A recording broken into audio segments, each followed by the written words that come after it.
কই আমি সান্ডা খাই মুরগির আন্ডা ইচ্ছিরে লাগছে বহুত ঠান্ডা। সৌদি আরবে কফিলের যন্ত্রণায় 1971 সালে আমার দাদা পরদাদারা সৌদি ছেড়ে বাংলাদেশ এসে বসবাস শুরু করছিল। থ্যাংক ইউ দাদু। দাদা যদি সৌদি না ছাড়তো এতদিনে তো কফিলের ছেলেবেলের পেটে চলে যাইতাম।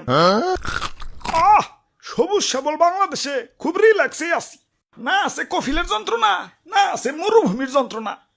কি আনন্দ আকাশে বাতাসে। মন্ত্রী, ওই মন্ত্রী, আরে ওই মন্ত্রী। জি জি হুজুর। সারাদিন টিকটক দেখ লইব, রাত সবার কাম করবো কেঠা? তোমার জেঠা। আরে হুজুর দেখেন না, নেট দুনিয়া তো পুরাই ঠান্ডাময়। আপনি তো পুরাই ভাইরাল হয়ে গেছেন। নেটে ঢুকলেই খালি আপনার ছবি। কি কো তাই নাকি? কিরে ফোন দিল কারা? হ্যালো, কে? ও সময় টিভি ইন্টারভিউ দিতে হইব। বাহ ভালোই তো। আচ্ছা ঠিক আছে। আবার কারা? হ্যালো, কে? নিউজ 420 কি? আপনার চ্যানেলও ইন্টারভিউ দিতে হইব? আচ্ছা আচ্ছা ঠিক আছে। হ্যালো, না না না ইন্টারভিউ দিতে পারব না, ব্যস্ত আছি। ফোনের উপরে ফোন আইতেছে। ধুর, ভাইরাল হয়ে যন্ত্রণায় আছি, ফোনের পর ফোন। এই বাঙালি নিউজ রিপোর্টার কি খাইয়া দেয় কোনো কাম নাই। কেউ ভাইরাল হইলি হয়, ওরে নিয়ে নিউজ বানাইতে বানাইতে জগা খিচুড়ি বানাই দেয়। মানুষে পাত দিয়েও সারা পারে না, ওইটাও নিউজ হয়ে যায়। সবাই খালি নিউজ রিপোর্টাররা না, ইউটিউবাররাও। তাই ভাইরাল হয়ে ভালোই লাগতাছে। নিজেরে পুরো মেগাস্টার ফিল হইতাছে। সাকিব খানরে ফোন দিয়ে ক বরবাদ টুতে যেন আমারে রাখে। আরে হুজুর, খবর কিছু রাখেন।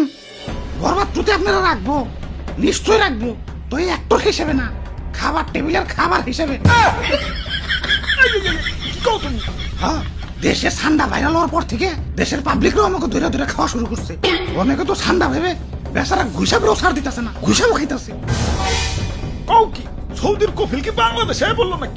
হুজুর, এই মাত্র খবর পাইলাম সুলতান ডাইনে ঠান্ডা বিরিয়ানি চালু করছে। এতক্ষণে কাম হইছে, বংশ তো নির্বংশ হয়ে যাবে।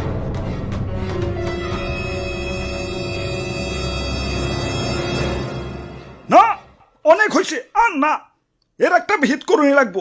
মন্ত্রী, আমার সৈন্যদের প্রস্তুত করো, যা যা আছে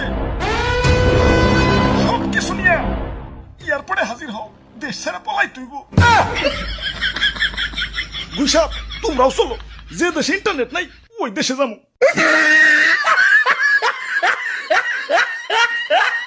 দাদু, ওয়েদারটা সুন্দর না? পিকনিক করবার মন চাইতেছে। ওরে বাপুরে, আমি এর মধ্যে নাই। ইয়া গতবার আমাদের দিয়ে মুরগি চুরি করাইছিলে, ইয়া ধরা পইরা কি দৌড়ানিটাই না খাইছি। এই বুঝা বয়সে আমি আর দৌড়ানি খাইতে চাই না। আরে দাদু, এত ব্যাকডেটেড হলে চলবো? মুরগি দিয়ে পিকনিক করার যুগ এখনো আছে নাকি? ফেসবুক চালাও না নাকি? বুঝছি ভাই, চাচা সান্ডা দিয়ে পিকনিক করবেন তো সেই মজা ভাই। কিন্তু সান্ডা পামু কোনে? সান্ডা তো মরুভূমিতে থাকে। এখন এই গরমে কি মরুভূমিতে যাবো নাকি? আর দাদু, সান্ডা ধরতে আবার মরুভূমিতে যাওয়া লাগে নাকি? বাংলাদেশের জঙ্গলেই তো অভাব নাই। তাহলে তাহলে তাড়াতাড়ি চলেন ভাই, দেরি করুন যাবো না, আগে সান্ডা ধরে নিয়ে আসি। ইয়া কই, ইয়া দূর দূরান্ত তো কোনো সান্ডা দেখতাছি না। খারাপ, ওই দিকটা একটু দেখে আহি। ধুর, সান্ডার আন্ডাও তো খুঁজে পাইতেছি না। চলো দাদু, পোল্ট্রি দিয়ে পিকনিক করি গে। আরে দাদু, পাইছি ধরছি আলারে। আমি একা ধরে রাখবার পারতাছি না। দাদু তাড়াতাড়ি হো। ভাই শক্ত করে ধরেন, সাইরেন না ভাই, সাইরেন না। ওরে বাপুরে, লাইট করে ধরো। দাদু তাড়াতাড়ি হো। শরীর অনেক শক্তি, একা ধরে রাখবার পারতাছি না।